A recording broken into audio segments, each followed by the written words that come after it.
This is actually a complicated question for me because I do a lot of media research. So I do discourse studies and the way that mainstream media or alternative media construct the meaning of technology or whatever, AI, those kinds of things.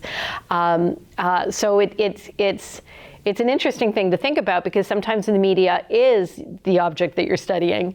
And sometimes you have these relationships with particularly investigative journalists. They have access to worlds that we don't necessarily have access to.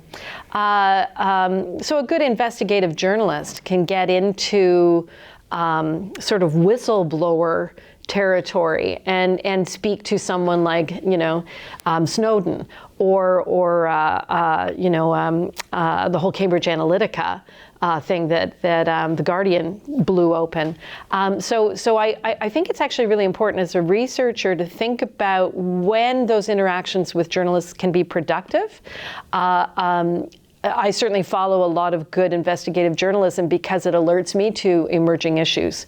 And that gives us an opportunity to think of a methodology and a research question that will take a deep dive into those issues.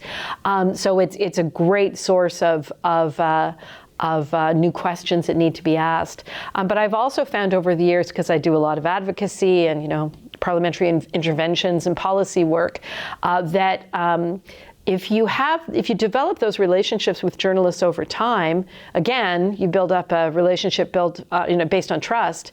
And when you do have things that you really want to disseminate to the public, it's much easier because you have pre-established relationships. The advice I would give to a young researcher talking to the media is think carefully about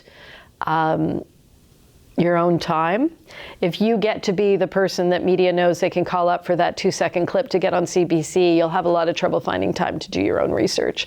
So you don't necessarily want to be that quick go-to person. I find what's more important is having a relationship where a journalist is really interested, for example, in privacy. They publish on it all the time. You invite them to your conferences. You talk to them about their work. You share your work with them. And then you're working on an advocacy program and you've got somebody to call and say, hey, we're having this meeting, we're putting out this declaration, and we really want to get it into the press.